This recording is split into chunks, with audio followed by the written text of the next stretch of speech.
같이 묵상기도 드림으로 부활절 제6주 주일 1부 예배를 하나님께 올려드리겠습니다.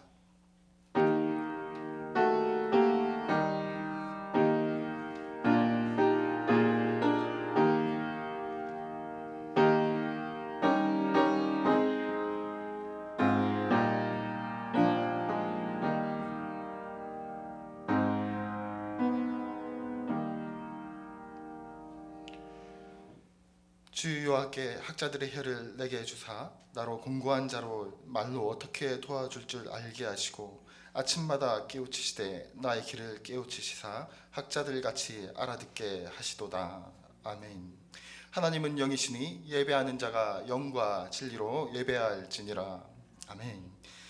사랑이 많으신 하나님 아버지, 지난 한 주간도 주님의 보호 아래 살게 하심에 감사를 드립니다. 오늘 예배를 우리의 예배를 받아주시고 우리 시원상교회로 다음 세대로 참 믿음을 계승하는 교회 되게 하시고 가르치는 자나 배우는 자나 주님을 닮아가는 제자들로 삼아 주옵소서. 오늘 예배의 시종을 주님께 맡기오며 이 모든 말씀 예수 그리스도의 이름으로 기원하옵나이다. 아멘. 우리 다 같이 자리에서 일어나셔서 찬송가 20장 드리겠습니다.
성시교독 20번 시편 33편입니다.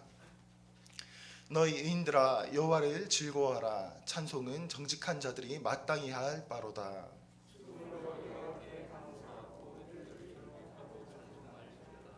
새 노래로 그를 노래하며 즐거운 소리로 아름답게 연주할지어다.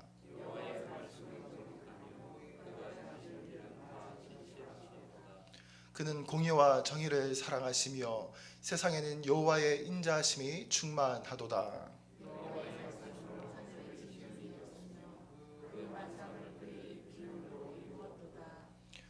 그가 바닷물을 모아 무더기같이 쌓으시며 깊은 물을 곳간에 두시도다. 온 땅은 여호와를 두려워하며 세상의 모든 거민들은 그를 경외할지어다. 아멘. 사도신경으로 우리의 신앙을 고백하겠습니다. 전능하사 천지를 만드신 하나님 아버지를 내가 믿사오며 그 외아들 우리 주 예수 그리스도를 믿사오니 이는 성령으로 잉태하사 동정녀 마리아에게 나시고 본디오 빌라도에게 고난을 받으사 십자가에 못 박혀 죽으시고 장사한 지 사흘 만에 죽은 자 가운데서 다시 살아나시며 하늘에 오르사 전능하신 하나님 우편에 앉아 계시다가 저희로서 산 자와 죽은 자를 심판하러 오시리라. 성령을 믿사오며 거룩한 공회와 성도가 서로 교통하는 것과 죄를 사하여 주시는 것과 몸이 다시 사는 것과 영원히 사는 것을 믿사옵나이다. 아멘. 우리 다 같이 자리에 앉으셔서 찬송가 442장 부르신 후에 조영숙 전도사님이 나와서 예배를 위해 기도해 주시겠습니다.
같이 기도드리겠습니다.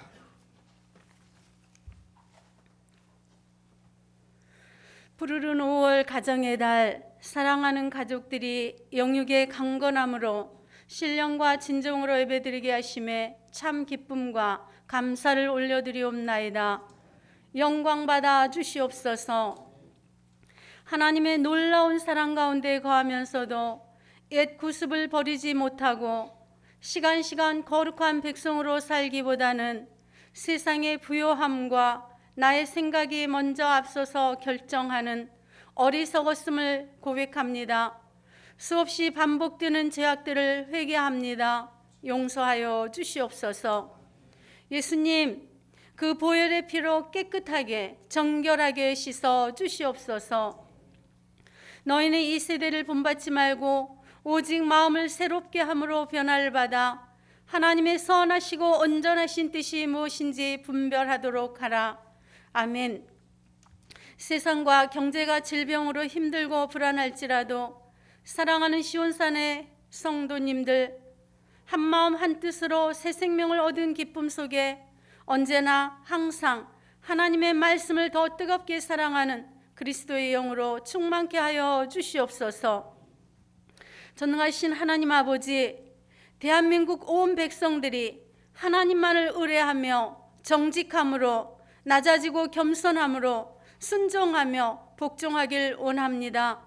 다시 바이러스 증식으로 말미암아 환난과 어려움 속에서도 현재의 모든 상황을 다 아시고 보시며 행하시고 이루시고 또 응답하시는 하나님의 역사를 기대하는 믿음의 권속들, 하나님의 영광에 또한 임재를 누리며 남과 북이 복음으로 통일이 되어 하루속히 백두에서 한라까지 찬양과 기도가 넘쳐나게 하여 주시옵소서. 아름다운 시온산교회 성도님들, 세상의 어두움을 밝게 비추며 썩어지고 부패함을 정결하게 회복하게 하는 빛과 소금의 역할로 주님의 명령인 땅끝까지 복음을 전파하라, 또한 때를 얻든지 못 얻든지 말씀을 전파하라 하심을 가슴에 새기고 행동함으로 죽어가는 영혼들이 주께로 돌아오는 놀라운 역사로 유치 부서에서 작년에 이르기까지 배가에 부흥성장하는 행복한 시온산교회로 역사하여 주시옵소서. 교회와 성도 한 사람 한 사람을 그리스도인으로 세우시고자 눈물과 엘걸음의 심장과 말씀과 기도로 품으시고 사랑하시는 사자 목사님, 성령의 기름 부으심과 영육의 강건하심으로 성령을 7배나 더하여 주시오며 성도님들은 선포되어지는 말씀을 듣고 구속의 감격함과 아름다운 향례의 삶으로 살아가도록 인도하여 주시옵소서. 온 세계 열방의 복음을 위하여 수고하시는 선교사님들을 통하여 복된 소식이 땅끝까지 전파되어지며 주의 영으로 충만케 하시사 바이러스 위험과 질병에서 보호하시고 구원의 사람이 많아지며 사역위에 좋은 곳으로 행복함으로 인도하여 주시옵소서. 이 시간 육신의 질병으로 아파하는 사랑하는 시온산의 하느님들, 아픈 몸과 마음이 권능과 또 그 말씀과 생기로 치유되고 기쁨과 회복과 은혜로 함께 예배드릴 수 있도록 인도하여 주시옵소서. 이 모든 말씀을 존귀하신 예수님의 이름으로 간절히 기도 올리옵나이다. 아멘.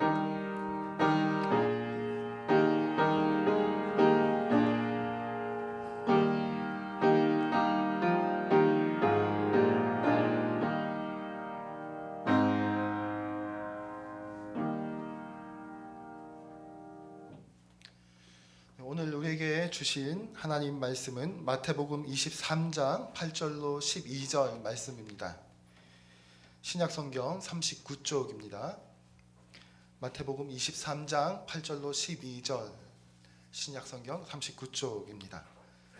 한 절씩 교독하도록 하겠습니다.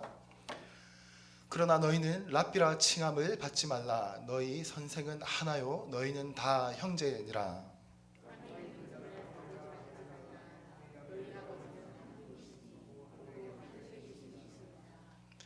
또한 지도자라 칭함을 받지 말라. 너희의 지도자는 한 분이시니 곧 그리스도시니라.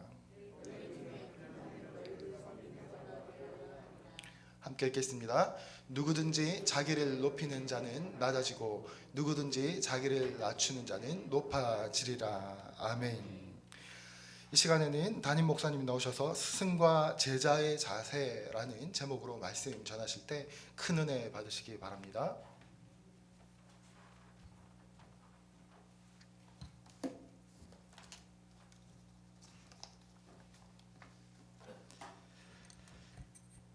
(5월 15일은) 스승의 은덕에 감사하고 교권 존중에 대한 인식을 높이기 위해 제정된 스승의 날입니다.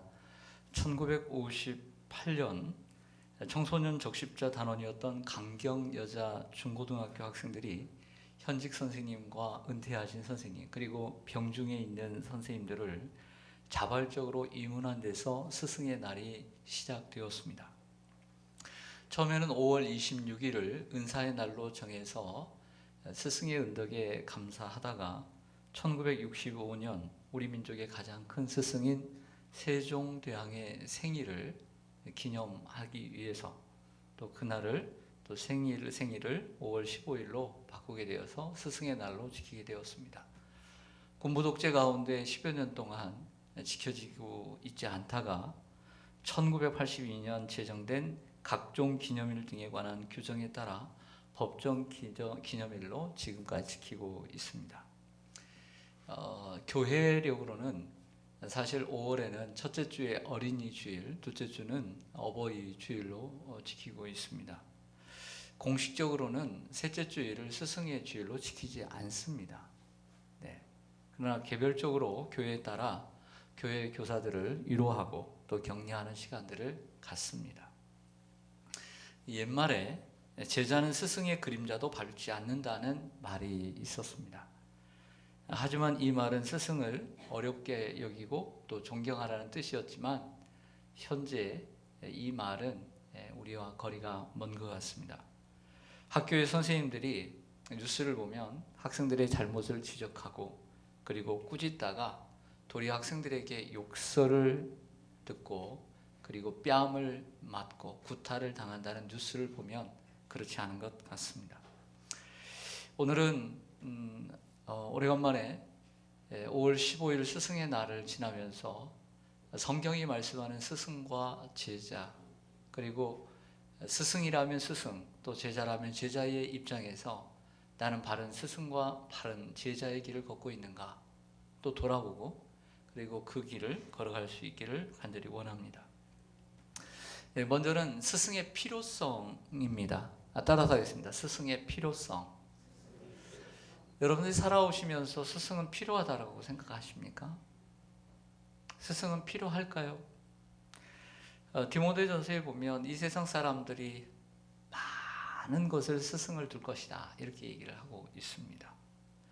우리가 부인할 수 없는 사실은 스승은 꼭 필요하다는 것입니다. 스스로 지식을 깨우쳐 얻고 진리를 깨닫기란 쉽지 않습니다. 불가능하기까지 합니다. 책을 통해 얻은 지식도 바로 그 책이 스승이요. 그 책을 저술한 분이 스승인 것입니다. 가장 좋은 스승은 부모란 말이 있습니다. 어린아기가 가정에서 부모들을 통해 배우고 성장해 어른이 되는 것입니다. 우리는 학교를 다니면서요, 학교 속에서 그 교사들을 만남으로써 건강한 사회인으로 성장을 해왔습니다. 또 우리는 교회 속에서 교회 안에 있는 목회자와 그리고 교사들의 가르침을 통해 건강한 그리스도인으로 성장해 왔습니다. 지나간 많은 선생님들 중에 다 생각나는 것은 아니지만 적어도 한 분 이상은 참 기억되는 좋은 스승이 있지 않습니까? 위대한 복음 전도자 D.L. 무디는 19세기 1800년도 동안 미국에서 가장 크게 쓰임받았던 전도자입니다. 예를 들어서 20세기에는 빌리 그램이라고 하는 위대한 전도자가 있었다면 19세기에는 바로 이런 D.L. 무디가 있었습니다. 일찍 세상을 떠난 아버지를 대신해 17살의 나이에 보스턴에 오게 된 이 D.L. 무디는 삼촌의 구두가게에서 구두를 수선하는 일을 하게 됩니다. 몇 가지 조건 가운데 삼촌이 너가 교회를 나가야 된다라고 하는 조건이 붙어 있었습니다. 그래서 어쩔 수 없이 교회를 나갈 수밖에 없었습니다. 하지만 D.L. 무디의 생각에는 어서 빨리 돈을 버는 것밖에 없었습니다. 그러다 보니 그의 마음속에 믿음이 들어갈 리가 없었던 것이죠. 근데 어느 날 그 무디의 영혼을 걱정하던 교회 에드워드 킴볼이라고 하는 주일학교 선생님이 그 구두방에 찾아오게 됩니다. 그리고 그 D.L. 무디에게 복음 제시를 합니다. 에드워드 킴볼 이 선생님의 복음 제시로 인해 무디는 죄악된 자신의 모습을 발견하게 되고 예수 그리스도를 구주로 그날 영접하게 됩니다. 훗날 그는 그 당시의 심정을 이렇게 고백합니다. 그리스도의 은혜로 죄사함 받은 날 아침 밖으로 나가 만물을 보았습니다.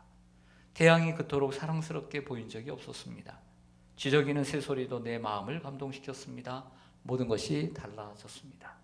그리고 그때 구원을 받자마자 너무 기쁜 나머지 저 멀리 있는 어머니에게 편지를 씁니다. 어머니 기뻐해 주세요. 1837년 2월 5일은 제가 어머니의 아들로 태어난 생일이지만 18년이 지난 지금 1855년 4월 21일은 성령으로 제 영혼이 거듭난 생일입니다. 라고 적었습니다. 얼마만큼 영적으로 거듭난 것을 얼마나 소중히 여겼는가를 알게 된 것이죠. 생일만큼 아닌 생일보다 더 소중한 날로 여겼던 것입니다.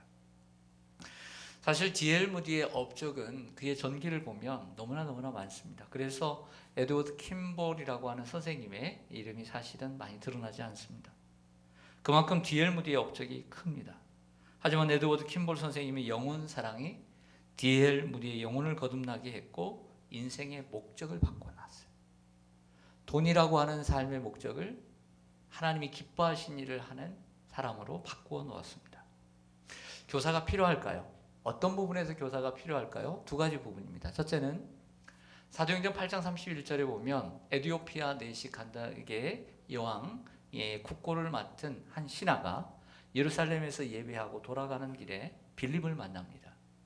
빌립이 성령의 인도함을 받아 그 마차로 달려갈 때에 이렇게 얘기를 하죠. 이사야 성경을 읽고 있었는데 대답하되 지도해 주는 사람이 없으니 어찌 깨달을 수 있느냐 하고 빌립을 청하여 수레에 올라 같이 앉으라 권했다 그랬습니다. 교사는 뭐 하는 사람이냐? 가르치는 사람은 뭐 하는 사람이냐? 지도하는 사람이다 라고 말할 수 있습니다. 모르는 학생들을 잘 가르쳐 깨닫게 하는데 교사의 역할이 있는 것입니다. 그러므로 교사는 먼저 잘 가르치는 사람이 되도록 부단히 노력해야 합니다. 학생으로서 좋은 스승을 만나는 것은 세상의 그 어떤 것보다 큰 복입니다. 그래서 스바 여왕이 솔로몬의 소문을 듣고 와서 이렇게 얘기를 합니다. 정말 궁금했다.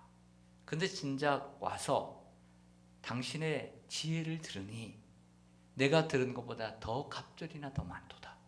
그러면서 이렇게 얘기하죠. 복되도다 당신의 신하들이여. 복되도다 당신의 백성들이여. 이처럼 잘 가르치는 선 스승을 만나는 것은 그것을 듣는 사람이 참된 복된 스승 제자가 되는 거예요. 그러므로 스승은 잘 가르치는 사람이 되도록 늘 자신을 연마하고 연구하는 일에 매진해야 합니다. 특히 교회 선생님은 이 집사 빌립처럼 하나님의 말씀을 잘 가르치는 사람이 되기 위해 존재합니다. 그 하나님의 말씀을 통해 예수 그리스도를 가르쳐 영접하게 하고 하나님의 사람으로 세워가는데 존재 목적이 있는 것입니다. 예수님께서 승천하시기 전에 마태복음 28장 18절부터 20절을 보면 하늘과 땅의 모든 권세를 내게 주셨으니 그러므로 너희는 가서 모든 민족으로 가서 제자를 삼아 아버지와 아들과 성령의 이름으로 세례를 베풀고 내가 너희에게 분부한 모든 것을 가르쳐 지키게 하라. 이렇게 말씀하셨습니다. 이게 뭐냐면 예수님께서 맡겨놓고 가신 교회의 사명이에요. 교회의 사명은 뭐냐면 제자를 삼는 것, 복음을 전해서 제자를 삼고 그들에게 세례를 베푸는 것, 그리고 예수님께서 이 땅에서 가르치신 그 가르침을 열심히 가르쳐서 그들로 열심히 행할 수 있도록 하는 것이 교회의 존재 목적이라는 것입니다. 사랑하는 성도 여러분, 교회라고 하는 말은 가르칠 교자의 모일회입니다. 가르칠 교자의 모일회, 즉 모여서 가르치는 곳이다. 그래서 교회라, 에클레시아다 이름을 내서 그러면 교회의 존재 목적은 가르치는 데 있는 것입니다. 코로나로 인해서 정말 어려웠습니다. 신천지에서부터 시작이 되다 보니까 또 교회마다 이상한 교회들이 또 준비를 못하다 보니까 교회에 대해서 집단 감염이 발생했습니다. 근데 이번 이태원 이 발로 인해서 인천의 한 선생님이 교회 다니는 아이들을 신고하지 않고 가르쳤더니 그 아이들이 교회를 갔어요. 근데 한 교회는 700명이 나오고 한 교회는 500명이 나오는데 지난 주일날 교회를 나왔던 500명 그리고 한 300명 정도가 다 전수조사를 받았어요. 한 명도 양성이 나오지 않았어요. 왜? 불편하지만 발열 체크하고 거리 두기 하고 마스크 쓰고 하니까 이제사 매스컴에서 교회에 대한 칭찬의 뉴스들이 올라오게 돼요. 왜 코로나가 발생했을 때 가장 많이 단속을 받는 곳은 딱 두 개입니다. 바로 그것은 학교와 교회입니다. 그리고 학교와 교회는 단체로 가장 많은 1000만 명의 사람들을 움직일 수 있는 가장 큰 곳입니다. 근데 학교라는 것은 교육부의 산하 아래서 통제를 할 수 있는 기관이에요. 가지 말아라. 그러면 못 가는 거예요. 근데 교회라는 것은 법적으로 1000만 명이 주일날 운집할 수 있는데 강제적으로 해산시킬 수가 없는 집단인 것이죠. 그래서 방역 집단에서는 학교와 교회를 가장 크게 생각하는 거예요. 모일 수 있는 인원 가운데 최대 인원이 모이는 곳은 학교와 교회밖에 없기 때문인 것이죠. 하지만 교회는 가르치는 일을 멈출 수가 없는 거죠. 사회가 원하는 일을 우리가 함께 섬기면서 우리의 존재 목적을 이루어 가야 하는 것입니다. 교회는 가르치는 곳입니다. 또 가르치는 역할을 목사와 교사에게 맡기셨습니다. 초대교회부터. 그래서 목사와 교사를 세움으로 그 가르침을 통해 성도를 온전하게 하고 봉사일을 하게 하며 그리스도의 몸을 세워가게 한다라고 에베소 4장 11절과 12절에 말씀합니다. 이와 같이 교사의 또 하나의 역할은 무엇이냐면 가르침을 통해서 진리를 깨닫게 하는 것 이상으로 그 영혼들을 성장시키는 데 교사의 역할인 거예요. 그래서 성도를 온전케 합니다. 가르침을 통해. 그리고 봉사를 할 수 있도록, 사역할 수 있도록 키워가고 그들을 통해서 교회를 세워가는 것이죠. 교사들을 통해 학생이 새로운 지식과 진리를 깨닫지만 거기에 멈추지 않고 학생의 성장에 이바지하는 역할을 합니다. 사람의 성장은 저절로 되는 것이 아닙니다. 여러분들 학교를 다니는 학문도요, 학생도요, 학문이 저절로 자기의 학문이 깊어져 가는 게 아니에요. 자기가 연구하긴 하되 순간순간 그 단계를 뛰어넘지 못할 때 교사의 가르침을 통해서 통찰력을 얻고 새로운 지식의 세계를 바라보게 되고 그것을 더욱더 깊이 연구하게 되는 것이죠. 그러면 교사가 큰 역할을 감당하게 되는 거예요. 목사와 교사의 가르침을 통해 더 깊은 진리를 깨닫고 영적으로 성장해 가는 것입니다. 이것이 바로 교사의 역할인 것이죠. 사도 바울은 믿음의 아들 디모데에게 이렇게 얘기합니다. 디모데전서 16절에 4장 16절에 내가 내 자신과 가르침을 살펴 이 일을 계속하라. 이것을 행함으로 내 자신과 내게 듣는 자를 구원하리라. 교회는 가르침이 생명입니다. 왜냐하면 예수님의 사역의 핵심이 가르침이고 그 가르침을 통해서 제자들을 키웠기 때문이죠. 바른 가르침이 이어지도록 교회는 끊임없이 노력해야 합니다. 먼저 스승이 잘 가르치려고 연구에 정진해야 하고요. 그리고 제자들도 배우려는 자세를 가지고 임해야 합니다. 그래야 성장할 수 있습니다. 교사가 열심히 가르치지 않고 티칭 스타일을 준비하지 않고 연구하고 매진하지 않으면 참된 스승이 아니요.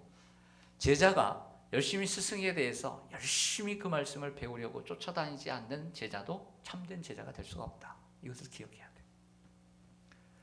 크게 두 번째로 다음으로 스승을 대하는 자세. 성경이 영적인 스승을 대하는 자세를 뭐라고 말씀하고 있는가? 여러 곳에서 말씀하고 있다고 볼 수 있습니다. 한번 이번에 화면을 통해서 보시겠습니다. 디모데전서 5장 17절을 보시면 잘 다스리는 장로들을 배나 존경할 자로 알되 말씀과 가르침에 수고하는 이들에게는 더욱 그리할 것이니라. 교회 장로들이 있었던 것 같아요. 그 장로들을 연장자들을 배나 존경할 자로 알지만 말씀과 가르침에 수고하는 자들은 배를 더 존중하라. 여기에 존경이라고 하는 단어는 지난주에 내 부모를 공경하라 했을 때 헬라어 티메입니다. 무겁게 여기고 가치를 더욱더 높이 여기고 그리고 그 경의를 표하는 것이죠. 즉 하나님께 대한 존귀라고 하는 단어를 부모에게 사용했는데 오늘 스승에 대해서도 바로 이처럼 존경이라는 단어를 사용하고 있습니다. 제자는 가르치는 이들에게 존경하는 자세를 먼저 가져야 돼요. 특별히 세상의 학문은 그냥 존경하지 않아도 지식을 얻는 것으로 끝날 수 있지만 영과 영이 만나는 교회의 교육은 하나님 말씀에 대한 교육은 존중함 없이 그 말씀이 내 것이 제대로 될 수가 없는 것입니다. 갈라디아서 6장 6절을 보죠. 가르침을 받는 자는 말씀을 가르치는 자와 모든 좋은 것을 함께 하라고 했습니다. 제자에게 좋은 일이 있으면 선생님에게 전화를 걸어 기쁜 소식을 알려주고 또 좋은 날이 있으면 초대를 내서 그 기쁨을 함께 나누라는 말씀이 되는 것입니다. 히브리서 13장 17절을 보면 너희를 인도하는 자들에게 순종하고 복종하라. 그들은 너희 영혼을 위하여 경성하기를 자신들이 청산할 자인 것 같이 하느니라. 그들로 하여금 즐거움으로 이것을 하게 하고 근심으로 하게 하지 말라. 그렇지 않으면 너희에게 유익이 없느니라.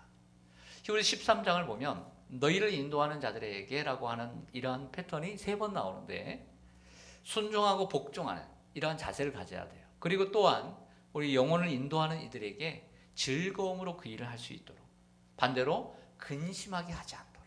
왜냐하면 근심하게 하거나 아픔을 주게 되면 사람의 마음속에서 잘못 마음이 움직여서 그 마음이 아파서 입술로 나오는 것이 잘못 나올 수 있기 때문이에요. 입술이 나오는 것이 선한 말이 나와야 되는데 독한 말이 나오게 되면 그것을 먹는 사람들은 잘못되는 것이죠. 자녀도 마찬가지입니다. 자녀도 부모에게 순종하고 복종하는 자세, 근심하지 않도록 해야 돼요. 근심하게 되면 부모도 사람이라 잘못해서 입에서 독이 나오게 되는 거예요. 저주가 나오고 자녀들에게. 그러면 자녀에게 해가 되는 거예요. 부모의 마음이 부모를 밥을 해줄 때 그리고 기를 때 즐거움으로 기를 수 있도록 자녀가 순종하고 복종할 때 부모도 좋은 말이 나와서 그 자녀들에게 좋은 영향을 줄 수 있는 선순환이 이루어지는 게 돼요. 교회도 마찬가지. 이러한 선순환이 이루어지도록 해야 되는데 교회도 악순환이 이루어지는 교회와 목회자와 성도가 있을 수 있다는 거예요. 그러므로 목회자가 성도들을 위해서 진심으로 아파하고 근심하고 기도해 주는 것, 염려해 주는 것은 괜찮지만 상하게 하고 아프게 하고 좌절하게 하는 이러한 것을 하게 될 때는 목회자도 사람인지라 그 마음속에서 좋은 생각이 들지 않을 수가 있다는 것입니다. 사도행전 20장 31절을 보면요, 사도 바울이 3년 동안 에베소 교회 성도들에게 말씀을 가르친 것을 에베소 교회 장로들에게 밀레도 항구에서 회고하면서 이렇게 얘기합니다. 그러므로 여러분이 일깨어 내가 3년이나 두라노 소원에서 밤낮 쉬지 않고 눈물로 각 사람을 뭐 했다 그랬어요? 훈계했다. 뭐 했다 그랬다고요? 훈계했다. 우린 보통 이렇게 얘기할 수 있습니다. 성도들이요, 장로들이요, 내가 여러분들을 위해서 밤낮으로 쉬지 않고 눈물로 여러분들을 가르쳤다라고 말할 수 있어요. 그런데 사도 바울은 가르쳤다라고 하는 단어로 쓰지 않고 뭐 했다라고 얘기를 하고 있어요. 훈계했다라고 하는 단어를 가지고 있다. 이 말은 무슨 얘기냐면 진정한 교사와 제자의 관계는 좋은 말만 듣는 것이 아니라 교사가 훈계를 할 때도 그 훈계를 받을 수 있는 자세가 돼야 된다는 것이죠. 디모데후서 3장 16절과 17절에 보면 모든 성경은 하나님의 감동으로 된 것으로 교훈과 책망과 바르게 함과 의로 교육하기에 유익하니 이는 하나님의 사람으로 온전하게 하며 모든 선한 일을 행할 능력을 갖추게 하려 합니다. 성경의 역할을 얘기합니다. 성경은 구원에 이르게 하고 그리고 이것은 하나님의 사람으로 만들어주고 그리고 선한 일을 행할 능력을 갖추게 한다. 그런데 이 성경을 가르치는 자가 누구냔 말이에요. 디모데에게는 어머니 유니게와 외할머니 로이스였다고 하지만 우리에게는 이 성경이 저절로 되는 것이 아니라 결국에는 교사와 목사를 통해서 가르침이 되는 거죠. 그러면 목사와 교사는 결과적으로 성경을 가르칠 때 교훈과 책망과 바르게 함과 의로 교육하기에 부족함이 없어야 된다고 하는 것입니다. 결국 성경을 가르친다는 것은 사람의 생각을 하나님의 생각으로 바꾸는 것이고요. 그리고 사람의 가치관을 세상적인 가치관을 성경적인 가치관으로 바꿔가는 거죠. 이것을 회개라고 얘기를 하는 거예요. 그 사람이 회개했다라고 하는 것은 무슨 말이냐? 하나님을 알고 예수 그리스도를 믿음으로써 일반적인 세상적인 가치관에서 하나님의 성경적인 가치관으로 바뀌었음을 얘기하는 것을 회개라고 하는 거예요. 그런데 문제는 사람들이 자기의 생각을 그때 순간으로는 말씀을 듣고 감동을 받긴 하지만 생각이 바뀌지 않아요. 생각이 바뀌지 않으니까 행동이 바뀌지 않고 삶이 바뀌지 않으니까 그때마다 교사는 뭐 해야 돼요? 훈계를 해야죠. 교훈해주고 책망해줘야 돼요. 그때 필요한 것이 책망이라는 거죠. 책망을 하지 않겠다라고 하는 것은 가르칠 의지가 약한 것이고요. 그리고 책망을 받지 않겠다는 것은 스승의 권위 속에 들어가지 않겠다는 거예요. 책망은 하는 사람도 받는 사람도 어려운 일입니다. 책망을 한 번 하려면 10번을 생각합니다. 받는 사람도 힘듭니다. 그래서 그 가운데 성령의 개입이 필요합니다. 예수님의 사역을 보면 예수님께서 칭찬만 하지 않았어요. 신랄하게 비판하고 책망한 적도 얼마나 많습니까? 제자들을 향해서도. 그런데 예수님의 12명의 제자들은 예수님의 책망을요 달게 받아요. 달아요. 내가 지금 당장은 쓰지만 그래도 내가 달게 받겠습니다. 그 제자가 되는 거예요. 반면에 바리새인들은 주님의 책망을 받을 때 분노하고 대적합니다. 화를 냈다는 것은 자기하고 생각이 다른 거예요. 스승은 제자를 사랑하고 아끼는 마음으로 책망해야 하고 제자는 존경하는 마음으로 교훈과 책망을 달게 받아야 합니다. 요한복음 6장을 좀 보시죠. 요한복음 6장 66절 68절을 보면 그때부터 그의 제자 중에서 많은 사람이 뭐하고, 그러니까 예수님의 제자가 12명만 있었던 게 아니죠. 70명도 있었고, 근데 많은 사람들이 떠나갔어요. 왜 떠나갔는지를 한번 생각을 해봐야 돼요. 왜 떠나갔을까요? 두 번째 줄, 다시 그와 함께 다니지 아니하더라. 다시는 예수님과 함께 다니지 않더라는 거예요. 처음에는 제자였는데 예수께서 12제자에게 이르실 때 너희도 가겠냐? 너희도 갈래? 했다는 거죠. 그러니까 대표격인 시몬 베드로가 대답하되 주여 영생의 말씀이 주께 있사오니 우리가 누구에게로 가오리까? 이렇게 얘기를 합니다. 이 말씀은 요한복음 6장 오병이어의 이러한 기적 사건 이후에 있는 강화에서 나온 말씀입니다. 왜 제자들이 떠났을까요? 그것은 자신들의 필요를 위해서는 예수님을 따릅니다. 내가 원하는 것을 위해서는 예수님을 따르는 거죠. 떡을 위해서는 예수님을 따라요. 그러나 예수님께서 요구하셨죠. 예수님의 요구, 예수님의 필요가 있었습니다. 이 예수님의 요구를 들어보니까 자신의 필요하고는 상관이 없어 보여요. 그래서 떠났던 거죠. 자, 그리스도인들 중에 이렇게 예수를 믿는 사람들이 있습니다. 이건 믿음이란 무엇입니까? 믿음이란 무엇입니까? 믿음이 없이는 하나님을 기쁘시게 하지 못하나니 하나님께 나아가는 자는 하나님이 계신 것과 그를 찾는 자들에게 상 주시는 이심을 믿어야 할지니라 라고 말씀하죠. 믿음이란 무엇입니까? 믿음이란 하나님을 기쁘시게 하는 거예요. 할렐루야. 인정하십니까? 그런데 많은 사람들이 여기 예수님을 떠난 사람에게 자신의 기쁨을 위해서 예수를 믿어요. 자신의 필요를 위해서, 자신의 니드를 위해서, 자신의 필요에서 예수를 믿고 그리고 예수를 자기의 필요를 채우는 데 수단과 도구로 이용을 해야죠. 그러나 그 이후에 예수님이 요구하시는 요구, 하나님이 원하시는 필요에 대해서는 관심이 없어요. 이런 사람들이 교회에 얼마나 많은지 몰라요. 그렇고 사단이 원하는 거예요. 사단이 원하는 게 뭐냐면 예수를 믿되 자기의 필요를 위해서 예수를 믿는 사람들, 자기의 기쁨을 위해서 예수를 믿는 사람들, 그것이 마귀가 원하는 목표예요. 교묘합니다. 그리고 이런 사람들은 세상 사람들과 다를 바가 없는 거죠. 근데 이것이 누구 얘기겠습니까? 우리 얘기입니다. 우리 자신을 점검해야 되는 이유는 뭐냐면 내가 처음에는 주님을 위해서 산다라고 생각하지만 나도 모르게 물들어서 나 자신을 위한 신앙생활을 하기 때문에 사람들이 말씀을 들어야 되는 거예요. 이러한 말씀을 순간순간 들음으로 내 삶의 영점을 다시 한번 잡아야 되는 거예요. 잘못된 영점을 잡고 나니까 엉뚱하게 화살이 잘못된 곳으로 나가는 거예요. 그래서 말씀을 들어야 되는 건 뭐냐면 말씀을 통해서 나 자신을 돌아봐야 돼요.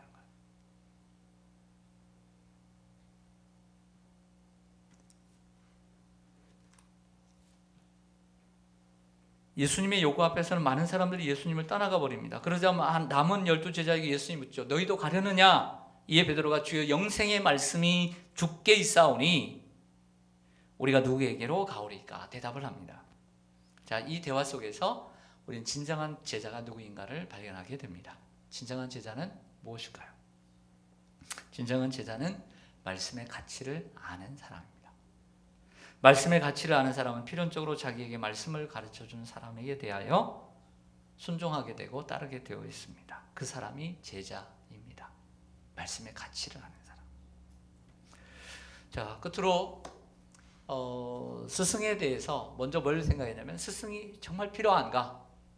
스승은 왜 필요하죠? 우리가 깨닫지 못하는 지식을 깨닫게 하고 그리고 우리를 성장시키는데 필요하기 때문이에요. 그리고 우리 영혼을 사랑하기 때문이죠. 그럼 두 번째로, 그러면 성경은 이러한 영적인 스승을 대하는 우리의 자세가 무엇인가를 생각해 보았어요. 빠진 게 있죠. 그것은 스승이 스스로 자신을 대하는 자세가 필요해요.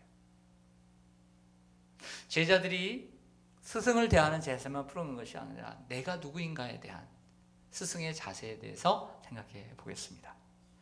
자, 오늘 본문 마태복음 28장 8절을 보시죠. 23장 8절. 오늘 본문으로 돌아가면 23장 8절에 보면 너희는 랍비라 칭함을 받지 말라고 했습니다. 9절로 갑니다. 9절에서는 땅에 있는 자를 아버지라 하지 말라고 했어요. 10절에 가면 또한 지도자라 칭함을 받지 말라고 예수님 말씀하십니다. 그러면서 다시 8절에 왜 랍비라 칭함을 받지 않느냐? 선생은 하나요 너희는 다 형제라고 말씀하시고 왜 이 땅에 있는 자를 아버지라 하지 말라고 하느냐? 아버지는 한 분이시니 하늘에 계신 하나님 아버지라고 말씀하시고 왜 지도자라 칭함을 받지 말라고 하느냐? 지도자는 한 분이시니 곧 그리스도라고 말씀을 해요. 저를 보겠습니다. 자, 먼저 이 말씀에 대한 오해를 풀어야 돼요. 따라가겠습니다. 오해를 풀자.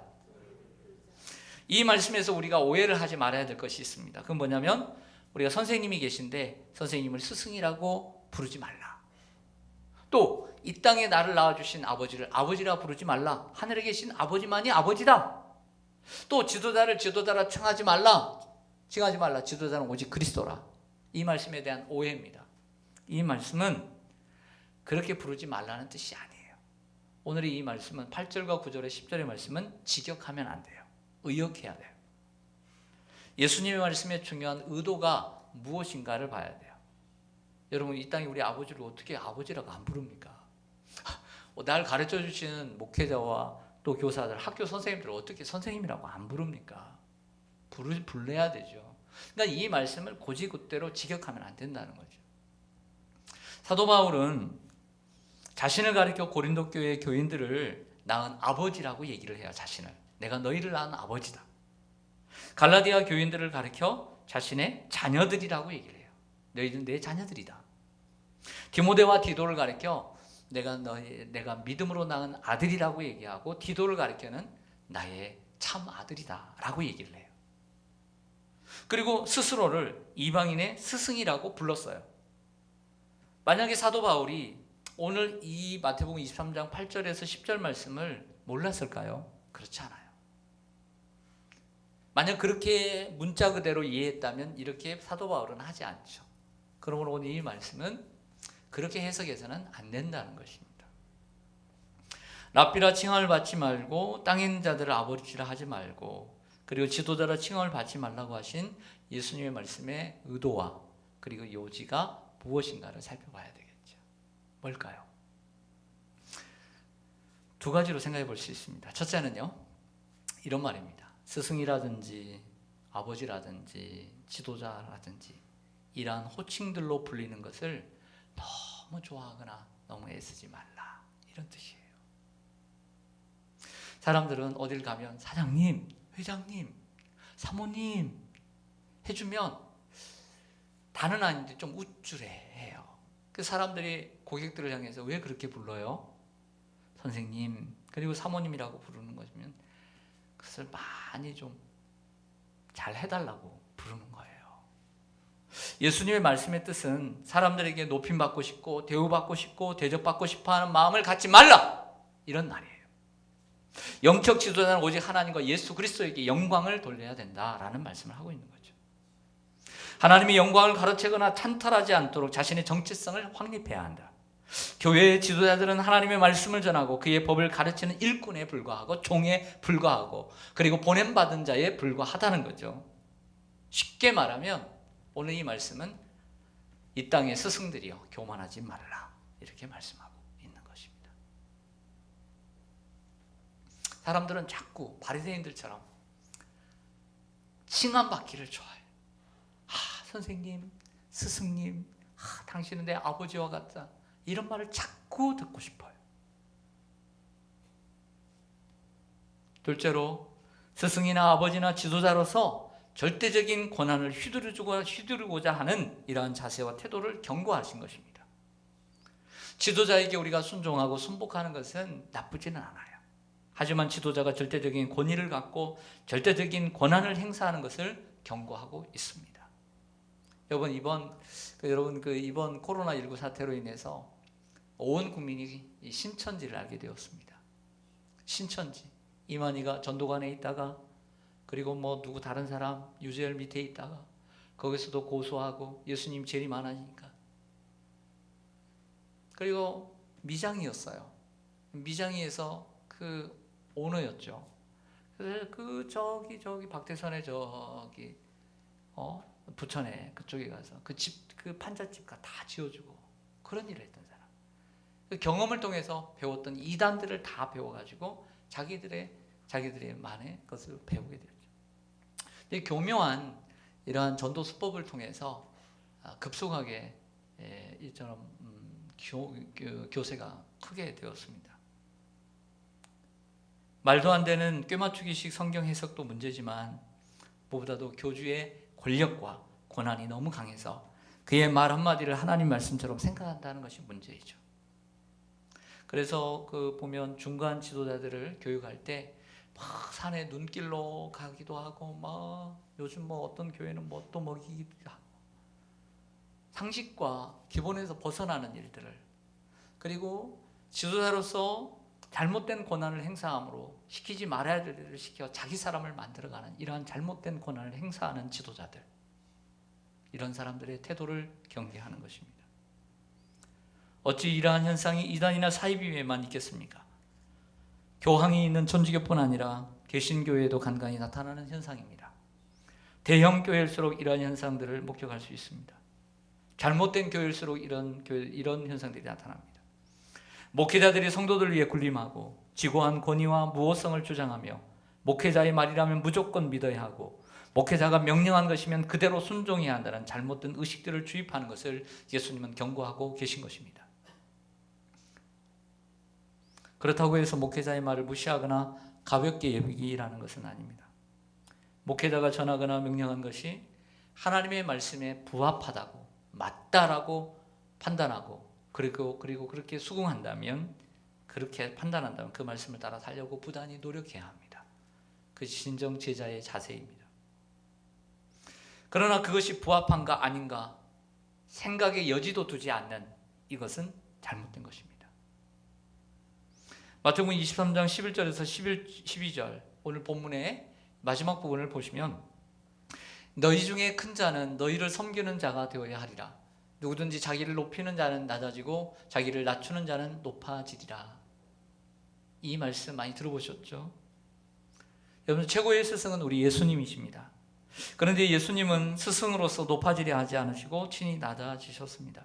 그리고 섬김을 받으려 오시지 않고 도리어 섬기려 하고 도리어 자신의 목숨을 많은 사람들을 위해서 대속물로 주려 오셨습니다. 이와 같이 스승은 제자의 자리까지 내려가 섬기는 데 있습니다. 요한복음 13장 보시죠.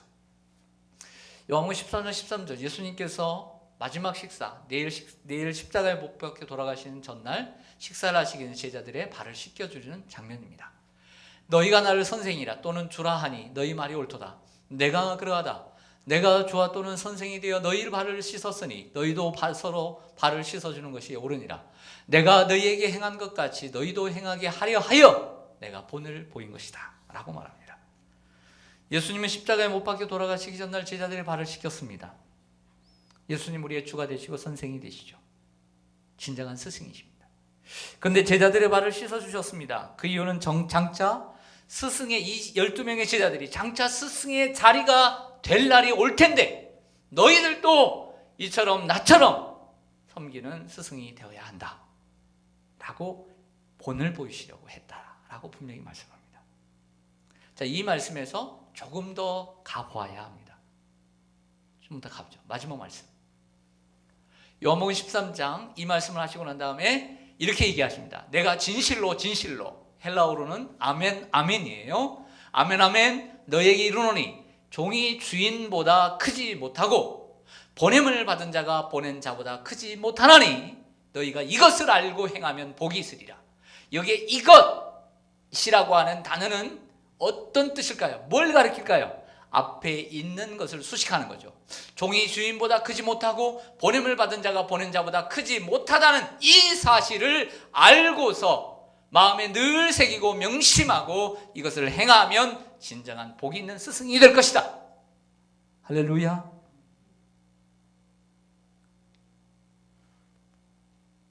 스승과 지도자가 항상 자기의 자리를 알고 자기의 위치를 알고 겸손하게 행하면 복이 있으리라는 말씀입니다. 이것이 사람들에게 받을 영광이 아니라는 거예요.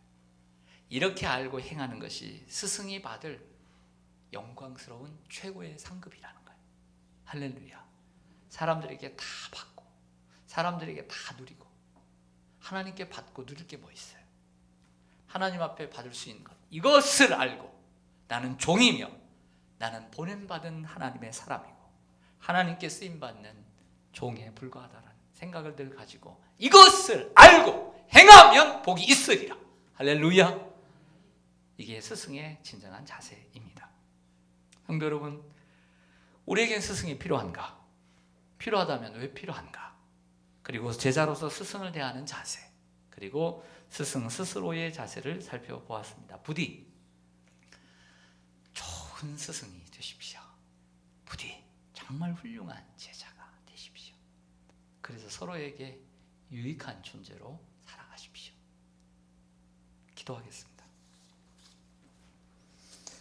아버지 하나님, 스승의 날을 기점으로 오래간만에 스승과 제자, 성경적인 스승과 제자에 대해서 살펴보았습니다.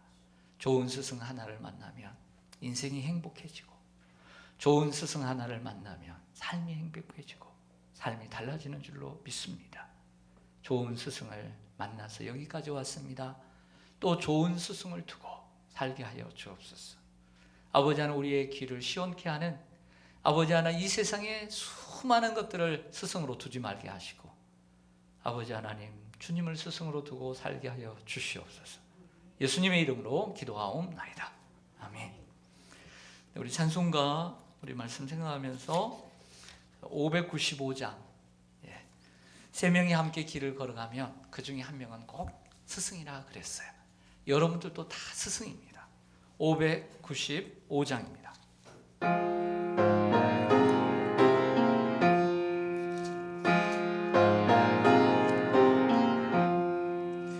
나 맡은 본분은 구주를 높이고 문영은 구원 얻도록 잘 인도함이라.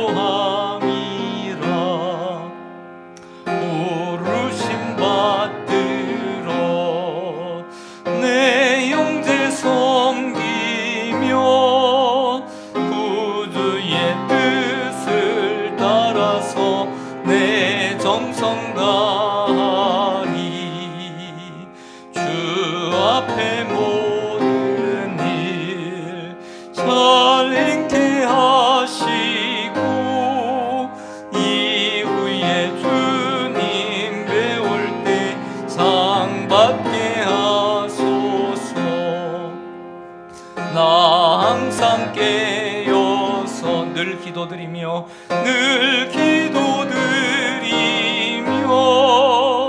내 믿음 변치 않도록 날 도와주소서.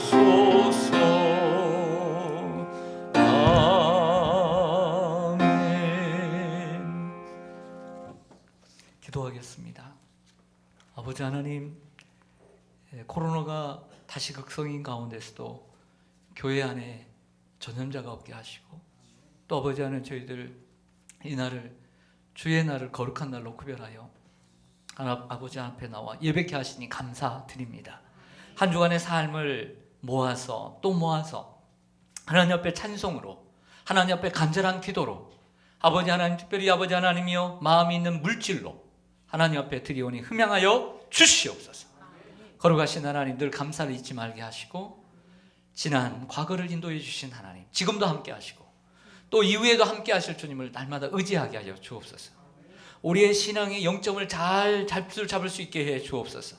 나의 필요를 위해서는 주님을 열심히 쫓아가지만 주님이 원하시는 필요를 위해서는 뒤돌아보지도 않고 도망가는 사람이 되지 않도록 우리 영점을 잘 조절하게 하시고 진정한 그리스도인으로 사단에게 넘어가지 않도록 우리 자신을 지키게 하여 주시옵소서.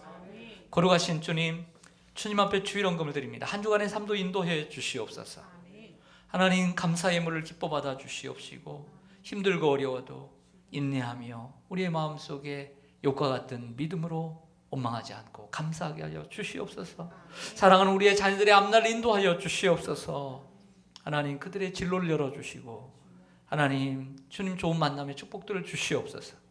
간절한 소원이 하나님 함께해 주시고, 또 병상에 누워있는 환우들, 아파하며 가로중에 있는 환우들 아시오니 함께해 주시고, 나오고 싶지만 계속 전염자로 인해서 교회까지 나오지 못하는 우리 노약자들, 그리고 아버지 하나님이여 질고를 가지고 있는 이들을 하나님께서 보살펴 주시고 하나님, 믿음 떨어지지 않도록 인도해 주시옵소서. 11조를 주께 드립니다. 이 어려운 가운데서 생활을 지켜주시고 그 직장과 그 사업장에 큰 은혜를 더하여 주시옵소서. 교회를 사랑하여 비전헌금을 함께 마음을 모읍니다. 교회를 사랑하는 이들에게 한없는 복을 내려 주시옵소서. 또한 세계 선교를 위해서 열악한 상황 가운데 코로나로 움직이지도 못하는 이들이 참 많은데 함께하여 주시기를 원합니다. 그 교회의 역할, 가르침의 역할, 돌봄의 역할을 지속할 수 있도록 은혜를 베풀어 주시옵소서. 아버지 하나님, 아버지 하나님, 오늘도 이 일부 예배에 올라온 아버지 하나님 성도들 참된 제자가 되어 예수님을 따르게 하시고 늘 자신을 부인하며 자기의 십자가를 지며 예수님에게 칭찬받는 제자로, 또 가정에서 또 교회에서 훌륭한 스승으로 살게 하여 주시옵소서. 현 전역한 우리의 자녀들을 지켜주셔서 감사를 드립니다. 하나님, 건강한 모습으로 훌륭한 사회인들 또 그리스도인들로 세워가게 하여 주시옵소서. 예수님의 이름으로 기도하옵나이다. 아멘. 네, 교회 소식 전하겠습니다. 복된 줄 교회에 올라오신 교우들을 축복합니다. 바이러스 전염병 확산으로 인해서 5월 달은 당분간 지금 현 상태로 예배를 유지할 것 같습니다. 어서 속히 좀 6월부터는 더 많은 예배가 회복될 수 있도록, 좀 사회가 안정될 수 있도록 기도해 주시기를 바랍니다. 여러분들 좀 불편하시지만 거리두기, 또 발열 체크, 좀 몸이 불편하시거나 열이 있거나 혹이라도 어떤 사람들과 혹이라도 접촉을 했거나 하면 잠시 동안은 조금 교회 출입을 자제해 주시면 고맙겠습니다. 불편하시더라도 마스크 착용해 주시고요. 또 마스크 필요하신 분들은 말씀해 주시면 드리겠습니다. 192회 신한주노회 정기회가 내일과 모레 충주에서 있습니다. 저와 장로님들 다녀오게 되는데요. 저는 이제 내일부터 1년 동안 노예 서기로 섬기게 됩니다. 제가 왜 이렇게 광고를 하냐면, 노예에서 가장 일이 많은 분들이 이제 노회장님하고 노예 서기입니다. 이 두 분이 일을 제일 많이 합니다. 그래서 1년 동안 다른 임원보다 그래서 기도를 부탁드린 것입니다. 월드비전 사랑의 빵 저금통 수거를 합니다. 다음 주일과 다다음 주일 모아두신 저금통 다음 주와 다음 주일 가져오시면 귀중한 곳에 보내드리도록 하겠습니다. 성경일독 완주자 장영숙 권사님 축하드리고요. 그리고 이번 주 청소는, 미래관 청소는 요셉입니다. 김만진 성도님 강남 성심병원에 입원 중에 계십니다. 많은 기도 부탁드리고요. 우리 이대규 형제, 그리고 최종혁 형제가 군복무를 무사히 잘 마치고 제대했습니다. 또 축하드리고 또 함께 기도해 주셔서 감사를 드립니다. 이 형제들이 사회에 잘 적응하고 또 교회 생활 꾸준히 잘할 수 있도록 지속적인 기도를 부탁을 드리겠습니다. 한 주간도 건강하시고요. 서로 인사하겠습니다. 한 주간 건강하시기 바랍니다. 네. 다시 한번 인사하겠습니다. 네, 많이 축복합니다. 축복합니다. 네. 그리고 또 오래간만에 또 처음 나오신 분도 계시고, 네, 고생들 하셨습니다. 네. 우리 다 같이 일어나셔서 오늘 말씀 의지해서 오라 우리가 같이 찬양하겠습니다.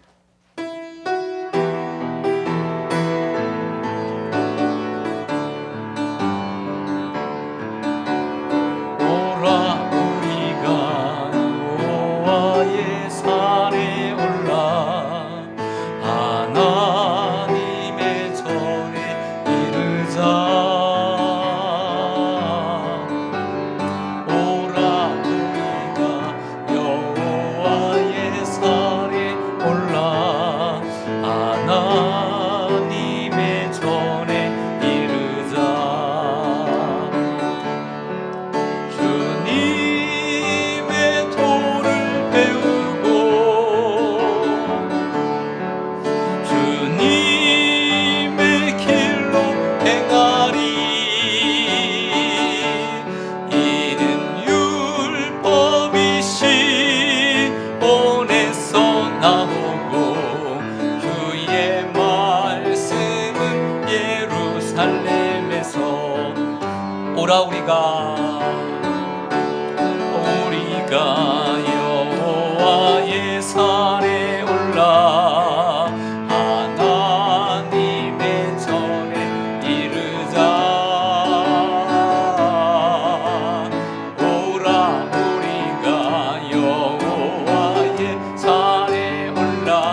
나오고 주의 말씀은 예루살렘 주님의 도를 배우고 주님의 도를 배우고 주님의 길로 행하리 이는 율법이 시온에서 나오고 주의 말씀은 예루살렘에서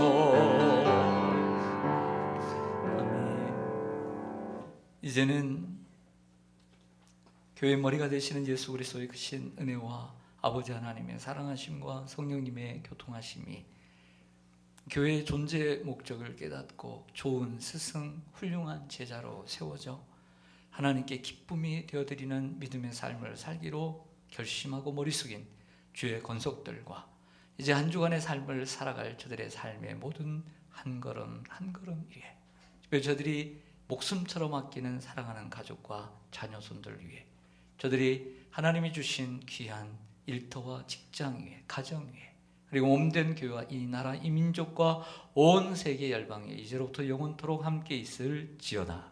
아멘.